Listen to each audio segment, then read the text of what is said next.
নমস্কার বন্ধুরা, জয়ী রান্নাঘরে সবাইকে স্বাগত। আজ আমি আমার বন্ধুদের সঙ্গে শেয়ার করব বাড়িতে কিভাবে দেশি ঘি তৈরি করা যায়। সকালবেলা দুধওয়ালা যে দুধ দিয়ে যায় বা বাজার থেকে যে দুধের প্যাকেট আনেন, সেই দুধকে সঙ্গে সঙ্গে ব্যবহার না করে ফ্রিজে রেখে দিতে হবে। বিকেলবেলা ওই দুধ বের করে দেখবেন দুধের উপরে একটা মোটা সর পড়ে গেছে। বিকেলবেলাও যদি কাঁচা দুধকে ফ্রিজের মধ্যে রেখে দেন, পরের দিন সকালবেলা দেখবেন ওই দুধের উপরে একটা মোটা সর পড়ে গেছে। ওই মোটা সরকে প্রতিদিন একটি কন্টেনারের মধ্যে তুলে রেখে দিতে হবে।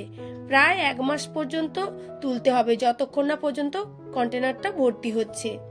মোটামুটি কাঁচা দুধকে ফ্রিজে 5 থেকে 7 ঘন্টা রেখে দিতে হবে, তবেই সর পড়বে। যেহেতু কাঁচা দুধ থেকে সরটি তোলা হচ্ছে, তাই কন্টেনারটিকে ফ্রিজে রাখতে হবে, তা না হলে সর নষ্ট হয়ে যাবে। আমি প্রায় 1 মাস মতো সর তুলে তুলে এই কন্টেনারটাকে ভর্তি করে নিয়েছি। যেদিন ঘি বানাবেন মনে করবেন, সেদিন ওই কন্টেনারটিকে প্রায় 1 ঘন্টা মতো আগে ফ্রিজ থেকে বের করে নেবেন। এবার ওই কন্টেনার ভর্তি সরকে একটি বড় বোলের মধ্যে নিয়ে ভালো করে ফেটাবো।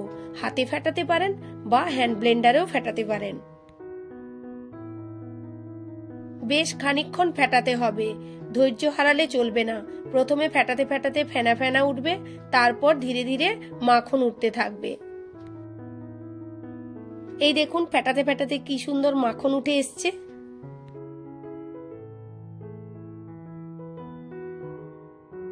এবার আমি মাখনকে আস্তে আস্তে হাত দিয়ে তুলে নেব।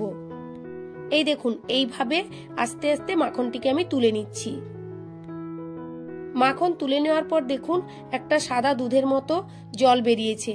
একে আমরা ব্যবহার করব না, ফেলে দেব। এবার এই বাটারকে কড়াইতে দিয়ে কন্টিনিউ নাড়তে হবে।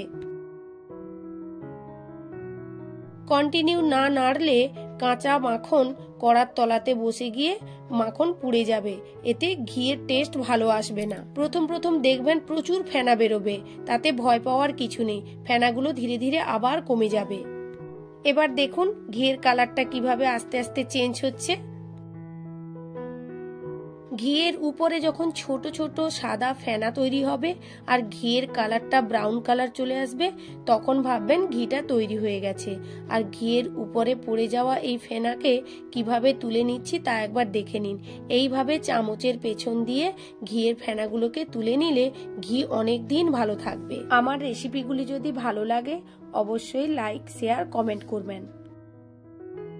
আরো নতুন নতুন রেসিপি পেতে আমার চ্যানেলটিকে সাবস্ক্রাইব করবেন। নমস্কার।